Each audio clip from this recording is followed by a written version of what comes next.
धूम्रपान चिकित्सा में आज हम बात करेंगे हिचकी को कैसे रोकें।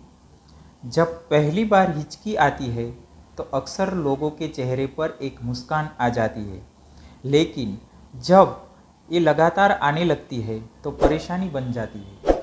क्या आप जानते हैं हिचकी क्यों आती है? हिचकी आना हमारी शरीर की एक प्रक्रिया है। हिचकी का संबंध सीधे सांस से है।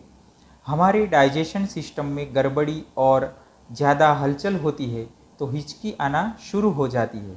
पेट और फेफड़ों के बीच स्थित डायफ्राम और पसलियों की मसल्स में कॉन्ट्रैक्शन होने के कारण हिचकी आती है।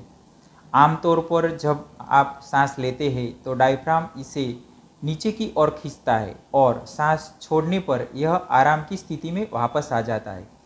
डायफ्राम के सिकुड़ने से फेफड़े तेजी से हवा खींचने लगते हैं, जिससे व्यक्ति को हिचकी आने लगती है। वही हिचकी आने का कारण पेट से भी संबंध है।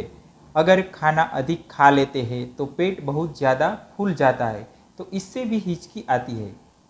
इसका उपचार हमारे आयुर्वेद में बताया है। धूम्रपान चिकित्सा से हम हिचकी को रोक सकते हैं। आज मैं आपको धूम्रपान में कौन कौन से समीप चाहिए यह बताता हूँ। हींग, उड़द और काली मिर्च, इन तीनों का पाउडर बना लें। गाय के गोबर के अंगार पर डालें और नासिका से कुछ समय तक धूम्रपान करें। आपकी हिचकी बंद हो जाएगी। अगर आपको यह जानकारी अच्छी लगी हो तो इस वीडियो को शेयर करें और लाइक करें। शुभम भवतु।